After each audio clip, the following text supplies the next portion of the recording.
A China vai invadir o Brasil e você não pode fazer nada a respeito.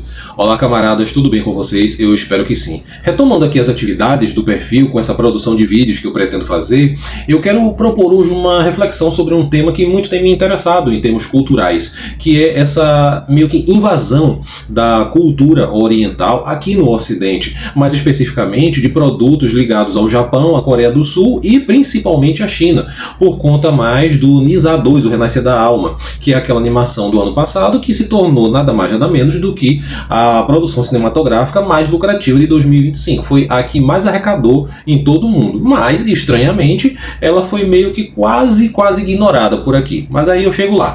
Antes disso, eu quero traçar um panorama, né, dessa invasão oriental aqui do lado do Ocidente, começando ali pelos anos 60 e 70, né, quando a gente teve ali uma ou outra animação japonesa que chegou a ser exibida, por exemplo, aqui no Brasil, como é o caso de A Princesa e o Cavaleiro.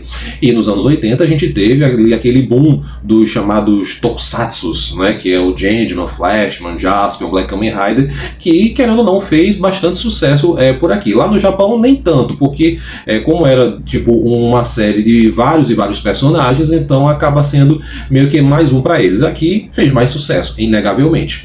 Mas foi no final dos anos 80 e início dos anos 90 que realmente começou a vir o boom da cultura japonesa invadindo o Ocidente, mais especificamente Estados Unidos e Brasil.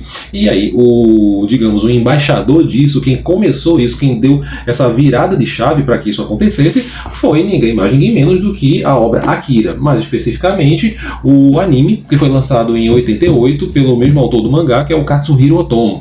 Foi a partir daquele filme do Akira que a cultura japonesa passou a ser ainda mais consumida por aqui. E tanto é que nos anos 90 a gente teve aquele boom de animações que foram febre, tanto nos Estados Unidos como no Brasil. Cavaleiros do Zodíaco, Yu Yu Hakusho, Dragon Ball, Sailor Moon, Pokémon e tantos outros.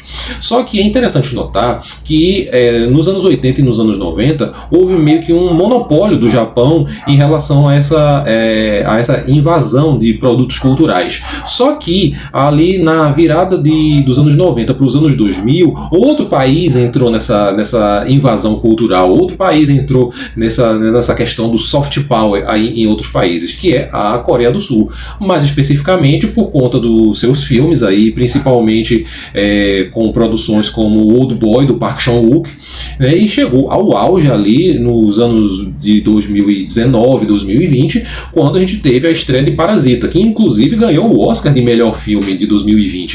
Então, a gente pode dizer que nos anos 80 e 90 houve meio que um monopólio do Japão nesse sentido por aqui pelo Ocidente, e depois teve a Coreia do Sul com o seu cinema, mas também com o K-pop, principalmente com o K-pop, e com os chamados doramas, né, que são aquelas novelinhas que, vez ou outra, você encontra ali nos streamings da vida. E, mais recentemente, a gente pode dizer que a China também entrou nesse soft power, nessa invasão da sua cultura aqui no Ocidente, mais especificamente com um jogo, né, um game que é baseado na lenda do Rei Macaco, que fez bastante sucesso aí nesses últimos 2-3 anos, e Nisa 2, que mesmo tendo tido uma distribuição muito errática aqui no Ocidente, né, eu não sei até que ponto houve um certo boicote pelo fato de Nisa ele ser uma produção chinesa, mas o fato é que não vi tantos canais de cultura pop falando a respeito dessa animação, e também as salas de cinema aqui no Brasil, por exemplo, muito poucas mesmo, exibiram esse filme. Mas, ainda assim, é inegável que a China ela vem investindo cada vez mais em seu soft power por conta até da questão dos Estados Unidos, que, querendo ou não, por mais que ainda tenha força, e a gente está vendo aí, infelizmente, a invasão que os Estados Unidos promoveu lá na Venezuela, então os Estados Unidos ainda tem força, ainda tem poder, mas é inegável que entra ano, sai ano, e os Estados Unidos estão perdendo cada vez mais esse poder, ele está cada vez mais em decadência, inclusive em sua produção cultural. E é justamente aproveitando esse ensejo, aproveitando essa oportunidade, que países como a China estão meio que aproveitando para também alavancar a sua produção cultural, alavancar o seu soft power em relação aos outros países. países.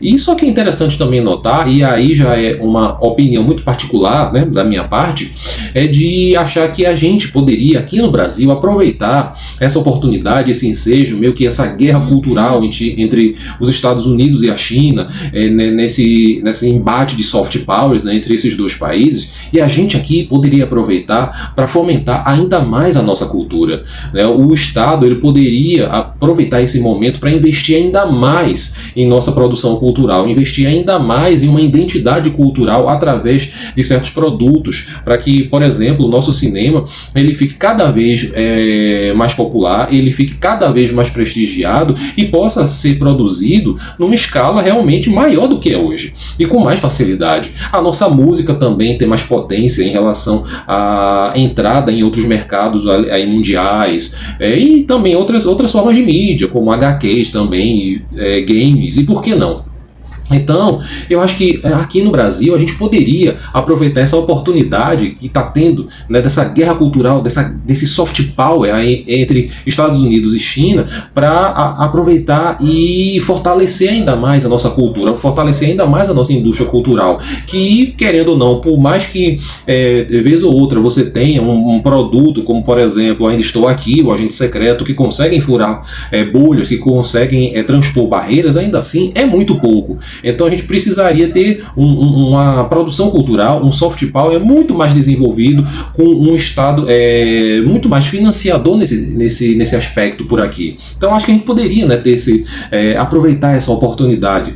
Né? E paralelo a isso, a gente pelo menos ainda não sabe, né, como é que vai ser no que vai se desenrolar nessa invasão, né, da cultura oriental aqui no Brasil e no Ocidente como um todo. Né? Fato é que isso está ocorrendo e está modificando, inclusive, o consumo, principalmente entre os mais jovens. Aqui, inclusive, nos comentários, eu vou deixar links de pesquisas, de dados que mostram que os mais jovens, né, principalmente o público feminino, ele está consumindo cada vez mais produtos da cultura pop japonesa, sul-coreana e agora, mais recentemente, da China.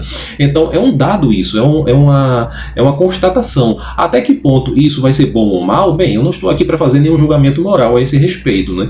Eu estou apenas dando os dados e convidando, né, a uma reflexão para a gente poder entender como é que as coisas estão se desenrolando, como é que esse soft power ele está se desenrolando hoje em dia com esse novo panorama, com essa nova geopolítica que está ocorrendo, principalmente nesse embate, né, entre Estados Unidos e China, e como a gente poderia até aproveitar isso. Como é que a gente poderia, aqui no Brasil, aproveitar para também fomentar mais a nossa cultura.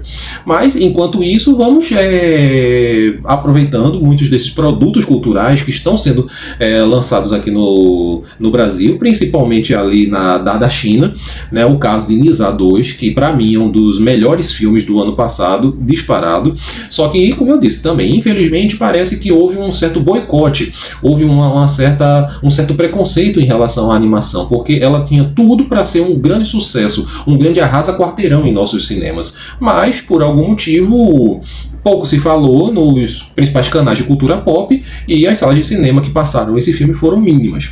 Mas vamos esperar aí para ver o desenrolar dos acontecimentos, como é que essa geopolítica vai se desenrolar e como é que vai se desenrolar também esse soft power, se os Estados Unidos vão continuar decaindo cada vez mais em relação à sua produção cultural e se o Oriente, principalmente Coreia do Sul e China, vão continuar cada vez mais alavancando a sua produção cultural e chegando até nós e modificando, né, hábitos de consumo, principalmente entre os mais jovens. Então é isso, galera. Foi essa uma pequena reflexão que eu trouxe em relação a essa invasão, muito entre aspas, né, da cultura oriental aqui no Ocidente. Aproveito aí para indicar novamente Nisa 2, O Renascer da Alma, que é um filmaço. É uma animação com A maiúsculo, não deixa nada a desejar a produções épicas como, por exemplo, Senhor dos Anéis, One Piece, Vingadores Ultimato e tantos outros. Ou seja, é entretenimento de qualidade e ainda tem muitas coisas nas entrelinhas para a gente poder debater, para a gente poder dialogar sobre. E é isso. Espero que tenham gostado aí da reflexão e desse assunto que, obviamente, que ele não se esgota aqui, né? Eu vou voltar a ele outras vezes, porque ele é importante, ele vai vai continuar sendo importante para que a gente também aqui no Brasil possa aprender com isso e possa ver as possibilidades também de solidificar ainda mais a nossa cultura e transformar a nossa cultura também numa espécie de indústria para que a gente possa também crescer e influência no mundo. É isso. Então espero que tenham gostado. Até a próxima. Um abraço e tudo de bom.